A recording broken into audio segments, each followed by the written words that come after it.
Guten Morgen, liebe Freunde der besten Unterhaltung, hier auf YouTube und den allerschönsten Kanal. Da habe ich gesehen, denn der Banner ist ja auch schön geworden in letzter Zeit. Ich wette, der eine oder andere hat den noch nie gesehen. Dana hat sich so viel Mühe gegeben, deswegen guckt auf jeden Fall mal auf den Kanal vorbei und gebt dem Ganzen mal so einen, ich würde mal sagen, Daumen nach oben mit Abo und Schmabo und guckt auch bei Dana vorbei. Sie hat auch einen wunderschönen YouTube-Kanal, wo sie... Ich habe auch einen Kanalbanner. Ja, hat sie auch einen eigenen Kanalbanner, einen eigenen Kanal und alles dreht sich um Beauty und Fashion und sonst irgendwas, was mit schönen Dingen zu tun hat. Deswegen finde ich auf diesem Kanal auch sehr oft statt. Du warst schon ein paar Mal da. Ja, sag ich so. Ja. Ich sag doch schöne Dinge. So, vielen Dank für den Selbstlob. Dana ist auch wieder am Start beim Video. Gestern, ja, war Simon ja am Start. Ich habe in den Kommentaren gelesen, dass so ein paar so, weil er irgendwie meinte, so wegen Schönheits-OPs bei BTS und so weiter. Ich habe auch gesehen, es wurde sehr heiß diskutiert. Ja, Leute. Manche können das halt, die verstehen das nicht, dass es Menschen gibt, die einfach aussehen wie aus dem, wie sagt man, aus dem Ei gepellt. Ja. So, ja, also ich meine, Jimin, da kann man, das ist so surreal, wie hübsch dieser Mann ist, dass man da einfach nur, man muss davon überzeugt sein, dass es Schönheits-OPs waren. Macht euch da nicht so einen Kopf. Das war auch für ihn das erste Mal, dass er da in sowas reingeschaut hat und so weiter und so weiter. Ich habe auch gesagt, ich weiß es nicht, ja, weil letztendlich weiß man nie, ob die Leute irgendwas gemacht haben. Und selbst wenn es kleinere Eingriffe sind, die man vielleicht nicht unbedingt als Schönheits-OPs bezeichnet, also ich meine jetzt nicht speziell Jimin oder BTS, sondern einfach allgemein, ja, also egal ob jetzt in der Musikwelt oder in der Fashionwelt oder in der Filmwelt, aber auch im Influencer, man bekommt da schon teilweise einiges mit, es gibt aber auch viel Blabla hinterm Rücken und so, dass Leute was gemacht haben oder nicht gemacht, das ist ja auch mal heiß diskutiert, aber das ist ja irgendwie, es gehört schon zur Popkultur einfach dazu. Dieses Rätselraten. Hat er sie was gemacht? Genau, also... Was alles, wann, wieso, warum? Ganz ehrlich, wenn man so viel im Vordergrund steht und vor der Linse steht, ich glaube, da gibt es kaum jemanden, der nicht irgendwie irgendetwas hat an sich machen lassen. Selbst wenn es so etwas, ich meine so etwas wie Bleaching. Das kann man ja auch schon als Schönheitseingriff bezeichnen. Ob man sich die Haare färbt, ob man sich Extensions reinmachen lässt. Also so kleine, also ganz ehrlich. Eigentlich stimmt, eigentlich ist es schon ein Schönheitseingriff, kein operativer. Kein operativer, ja. Aber eigentlich, hast du recht, wäre das, wenn man es genau nimmt, eigentlich auch schon ein Schönheitseingriff. Ja, selbst wenn du deine Lashes da Extensions reinmachst, ich finde, das ist schon, finde ich sogar sehr krass persönlich, weil es den Eindruck vom Gesicht, wenn die Wimpern viel, viel voller oder länger sind, das macht so einen krassen Unterschied. Ja, also wenn die Mädels sich da teilweise abschminken und dann die Lashes noch raus und dann im BH ausziehen und dann aussehen wie die nackte Katze vom Nachbarn, habe ich gerade vorhin ein lustiges Bild gesehen. Ja, also ich würde das nicht so eng sehen, selbst wenn da was gemacht wurde, weil das sind Leute, die stehen so viel vor der Kamera und die leben davon, dass die übernatürlich gut aussehen. Ja, das ist ja auch das Faszinierende daran, dass man denen so nacheifert, dass die so besonders extrem hübsch aussehen. Das ist ja irgendwo auch dieses Star-Dasein, was, finde ich, irgendwie dazugehört, dass man meint, dass dafür sind die halt da, so müssen die ja dann irgendwie auch da stehen. Klar gibt es da auch nochmal andere Leute, oder andere Stars, die genau das Gegenteil davon fahren oder die versuchen mit anderen Sachen mehr zu glänzen oder nur damit zu glänzen, sage ich mal. Aber ich persönlich sehe das nicht so eng. Also wenn da einer mal irgendwie, ja, vielleicht die Nase mal gerade gebogen bekommen hat oder so, weil er irgendwie als Kind mal auf Fresse geflogen ist oder ja, irgendwie einen Bruch in der Nase hatte oder so, das kann man ja alles, das weiß ich nicht. Oder ich meine, viele machen dann irgendwie auch Hyaluron oder Botox, um da mal jetzt irgendwie die ersten Falten schon zur Seite und so, jo, also... Oder den ersten Falten vorzubeugen. Ja, da gibt es ja alle möglichen. Das ist auch nur wie im Endeffekt machen es so viele Leute. Ich finde sogar schon Leute, wo ich denke, das ist echt unnötig. Also wirklich Schülerinnen vor allen Dingen waren in den letzten Jahren, habe ich sehr viel beobachtet, dass wirklich junge Mädels, die wirklich noch zur Schule gehen, nicht mal Abitur gemacht haben, sich irgendwas im Gesicht schon haben reinspritzen lassen. Wo ich mir denke, und die Lippen vor allen Dingen. Ja, also da sage ich dann so, Leute, Es ist zwar, ihr dürft klar Fans von so Leuten sein, wenn die so aussehen, okay, aber ihr müsst jetzt nicht alle selber gleich aussehen oder genauso aussehen. Das finde ich schon wieder too much. Vor allen Dingen, wenn dann wirklich alle irgendwie nur noch aussehen wie ein Klon von Kylie Jenner, ist ja, also bei denen, selbst die sagen jetzt, früher konnte man das gar nicht sagen, wenn man sich hat irgendwas machen lassen, so Brüste oder so in den 90ern, in den 90ern waren Brüste bei Frauen, große Brüste waren der Shit, das war sowas von in. Und Arschgeweih.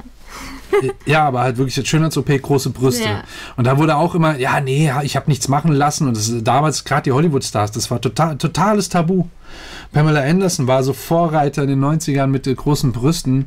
Und das, ja, naja, und dann irgendwann, jetzt ist es ja schon fast, man kann schon drüber reden, aber immer noch nicht so richtig. Also ich finde das irgendwie, das ist so wie bei den Kardashians, ja, nee, die haben sicher nichts im Arsch drin, damit die so aussehen wie Pferdehintern. Nee, alles Natur, ist klar. Also, ja, das zum Thema Schönheits-OPs. Also ich würde das nicht so engstirnig sehen. Es ist, selbst wenn es auch so, wenn man mal Akne hatte, so als Jugendlicher oder sowas, gibt es ja auch so Behandlungen im Gesicht, die man machen lassen kann, damit das wieder glatter aussieht. Das ist ja auch im Endeffekt irgendwie ein Schönheitseingriff. Oder wenn man sich als Mann die mit irgendwelchen was hat er letztens, wie heißt das, wenn man so Eigenbluttherapie macht? Vampire Facial.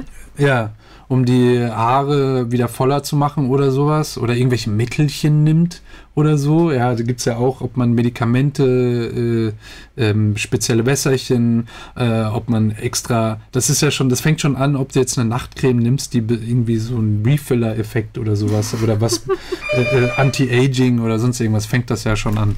Genau, du kannst ganz schnell mal die Tür aufmachen. Danke dir vielmals. Wir haben nämlich noch einen Gast heute hier, der kommt jetzt gerade live dazugeschaltet, während wir hier quatschen.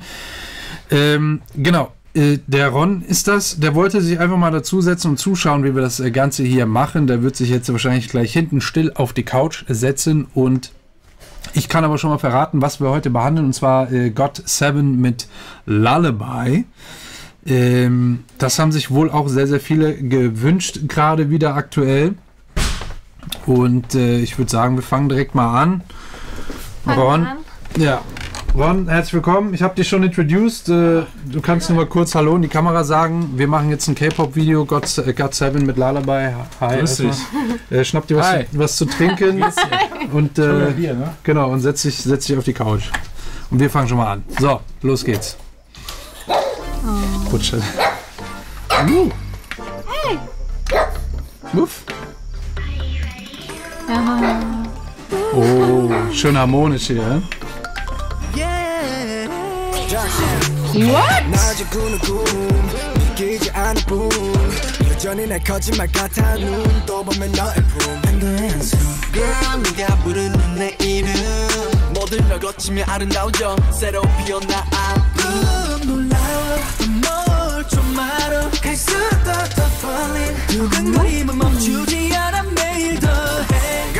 속삭이는 모든 언어들 감미롭게 날 파고들어 막을 수 없어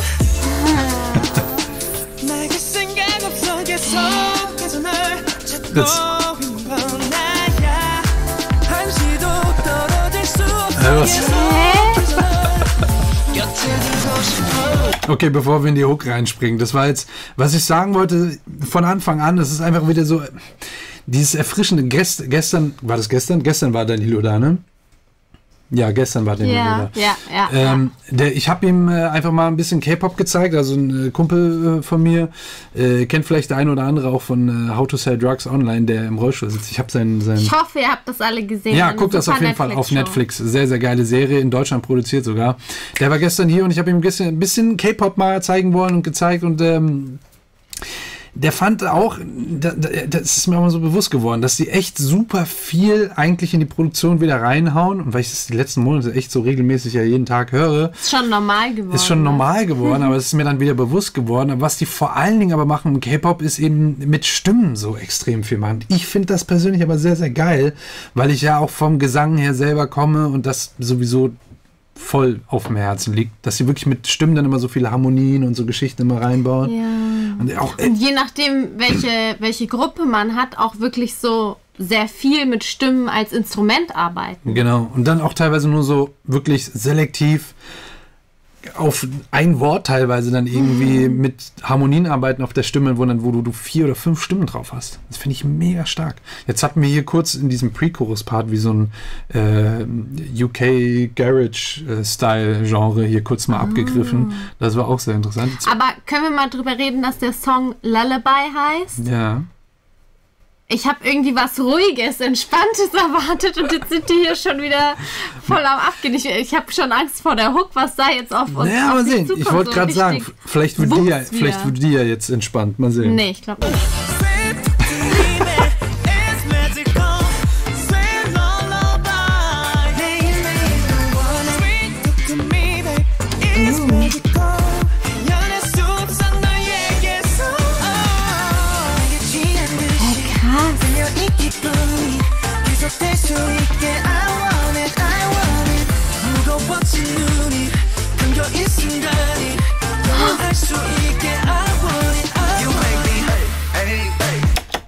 Da war ein E-Bass. Nee, nicht E-Bass, aber ein Bass. Ich habe die Seiten gehört. Ja, eben E-Bass dann. E-Bass. Ja, also okay. Ja. Tatsächlich eine Hook, die wirklich genau das Gegenteil von einem Lullaby-Song ist. Oder einem Lullaby halt, sagt man ja. Nur hat Tempo auf jeden Fall. Voll, aber das ist schon, das ist so, ja, künstlerisch, nicht artistisch richtig. Artistisch. Weißt du, ich finde, das ist so, ist schon sehr künstlerisch. Finde ich jetzt nicht so eine gerade Nummer, einfach so. Okay. Ja, haben wir mal weiter. Das ist ja ein Untertitel.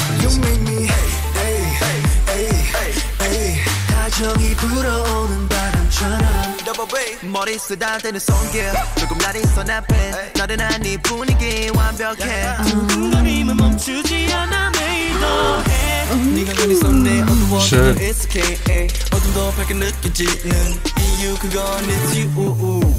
Boah, da sind schon wieder so viele Sounds im Hintergrund, ja. Also ja, genau, das sind Vocal Chops, genau.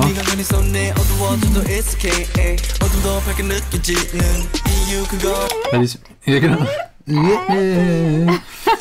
Krass. Das ist doch bestimmt rückwärts abgespielt auch, oder? Auf jeden Fall der erste Teil. Das kann sehr, sehr gut sein.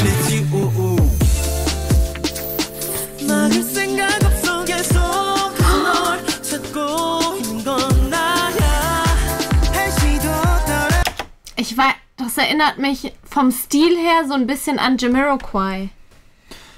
Oh, aber dann... ein bisschen ruhiger vielleicht. Ja, vielleicht ja, so die späteren Sachen von Jamiroquai, ja. Ja, kann gut sein. Ron, man sieht dich übrigens nicht wundern, ne? Also. Ah, okay. Prost. Ich hoffe, das stört keinen, wenn ich hier so ein bisschen im Handy... Nee, haben die dann noch ein bisschen was zu beobachten, was du da hinten treibst. Ja.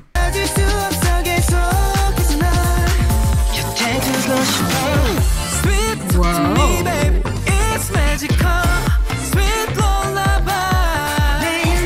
Diese Melodie finde ich ja mega geil, auch schon beim ersten Mal. Genau dieses wie die Sweet Lullaby, wie er das singt, diese Melodie, die geht eine richtig schöne Harmonie hier rein. Und dann durch die Harmonien, die hier mit den Stimmen eben gesetzt wurden, genau auf das Lullaby, löst sich das halt so schön, richtig schön harmonisch auf. Das ist sehr, sehr, sehr, sehr sexy. Weil die ja dazu kommen.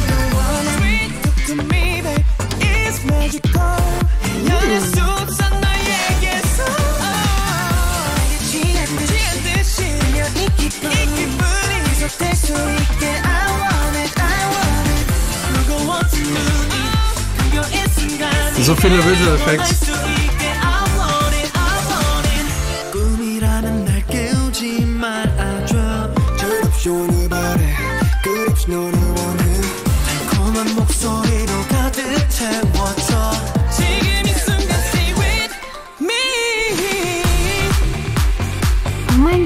Dance Break.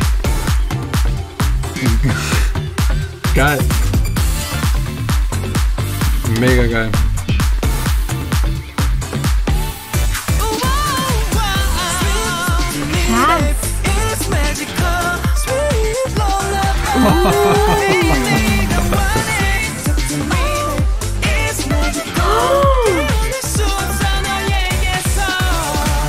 Sweet talk to me, babe. It's magical. Geil. Ja, wenn es jetzt ein Ami-Song wäre, hättest du nur diese 2 Elemente wie hier am Ende gehabt und dann die Drums und dann auch nur so trocken diese eine Main-Vocal. Aber weil wir hier im K-Pop sind, haben wir ja alles dann irgendwie um Vielfaches dann nochmal hier drin. Krass, wie viele Details allein, wie viele so kurze Vocal-Chops und Stimmen da schon wieder eingebaut sind. Ja, Dana hat so viel dazugelernt. Ich glaube, sie kann wirklich bald diesen Kanal alleine führen. Also falls du mal krank bist, bin ich alleine am Start. Was hat der hier an? Das ist ja eigentlich New Balance mäßig, aber sie... Ja, ich wollte auch gerade sagen, das ist ja eigentlich wie das New Balance Logo, aber... Anders. Ja, Eigener anders. Stil oder so. After Nature. Ja. Entweder, ja. Das ist wahrscheinlich so ein Street-Brand oder so, die das so ein bisschen... Die Logos adaptieren. After Vielleicht. Nature, haben wir das nicht schon mal irgendwo gehabt? Im K-Pop hier? Sehr geil hier auch die Idee mit dem Shot hier in der U-Bahn, wo die ganzen Speaker dann auf einmal sind. Hier auch, da hört man, die haben die echt, so, ich weiß nicht, wo ich anfangen soll. Also dieses I von Me, das hören wir ja dann hier jetzt in das Instrumental dann noch eingearbeitet in Form eines Delays, also einer Verzögerung.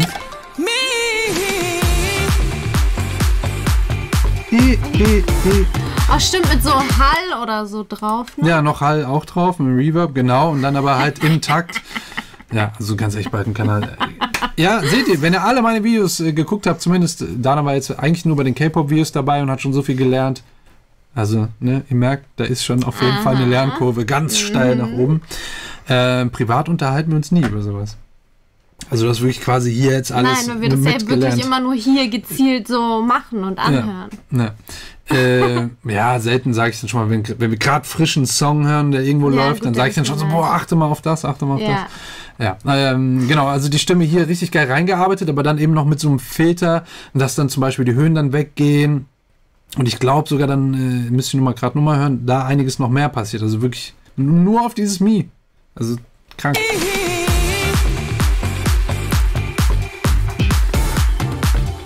Aber meinst du, es wiederholt sich dann immer oder ist es so lang gezogen und immer dieser Effekt da drauf, der es so pulsierend pumpen lässt? Weißt du, was ich meine? Ich weiß nicht mehr, wie das heißt. Ich war ein schlechter Schüler. Du meinst das Ducking bzw. Sidechaining? Ja. Das kann man, also die Umsetzung kann man auf mehrere Arten im Endeffekt machen. Ob man jetzt, das ist im Endeffekt eine Frage, oder? Also man kann dieses I, also von Me, dieses I kann man alleine nehmen und dann in dem Audiobearbeitungsprogramm dann rausschneiden und dann quasi wie ein Sample immer wieder neu platzieren auf der Timeline. Oder man kann das mit einer Automation machen, dass man das Plugin aktiviert ab dem Zeitpunkt, wo das I zu hören ist und dann eben so einstellt, dass in diesem Rhythmus das I sich immer wiederholt und dann auch den Reverb zum Beispiel durch die Automation immer stärker reindrehen und dann auch durch Automation die Höhen dann rauscutten und so weiter. Also die Umsetzung kann man auf viele Arten und Weisen machen. Im Endeffekt diese Modulation, dass während das Mi die ganze Zeit läuft, auf jeden Fall mit Automation, aber wie oft das Mi kommt, das kann man tatsächlich einfach durch Copy and Paste oder rein durch Automation machen. Da gibt es viele Möglichkeiten. Ja. Okay, danke. Gerne. Ja, ist ja für die Producer unter euch auch immer sehr, sehr interessant, deswegen cool. Ja, Are you ready? das ist direkt, Are you ready? ja, das ist wieder so geil, das ist so catchy wieder. Wenn man den Anfang hier hört, dann weiß man sofort wieder, das ist der Song. Und dieses Ja, weil wir am Sounddesign und dieser Soundästhetik einfach wieder so viel gemacht haben, das holt so viel raus. wird sofort einem warm ums Herz, oder nicht? Geil. Das ist auch so geil, weil das mit dem Video dann so passt, wenn die ihre Arme so... Ja, Dance Choreo. Das ist direkt geil, dieser Einstieg.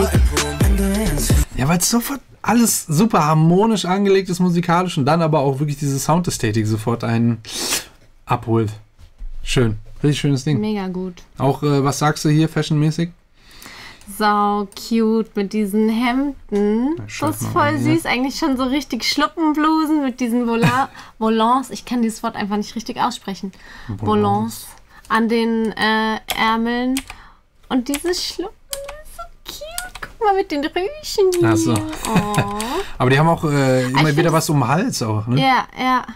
Okay. Auch mit Ketten viel und so. Aber ich finde dieses Setting voll geil. Einfach so super clean, ultra shiny white. Und dann sind die so in diesen Pastel Colors. Krass abgestimmt auch, ne? Voll. Hier auch so schon hart, die kommen. Monochrom. Ja? Nennt man das so? Okay. Ja, weil es ist ein Farbton in verschiedenen Stufen. Ja. Das ist ein monochromer Look. Okay, geil. Nicht schlecht. Gut, also mir gefällt Geil. das hier sehr gut auf jeden Fall. Die Kombi hier Kombi mit dem Hemd. ja, mit dem super langen Hemd. Sehr geil. Also das war auch so die Schuhe fand ich geil. Das war auch so ein bisschen transparent, oder? So ein ganz dünner Stoff, dieses Hemd. Ja, ich glaube auch. Das ist Harry Potter. Ich mag den Fendi Polunder. Ist der von Fendi? Ja, das Pferd hat doch ein Fendi-Muster. Oh, shit. Die sind immer so Geil, teuer oder? unterwegs da drüben, das gibt's gar nicht.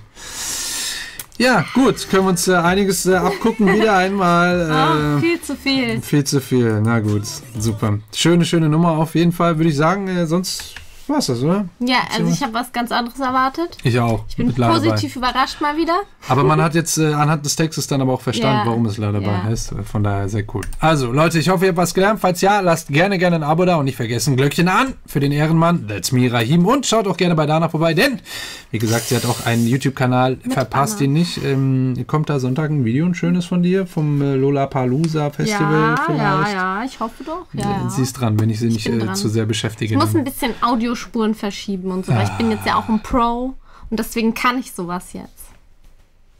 Tschüss.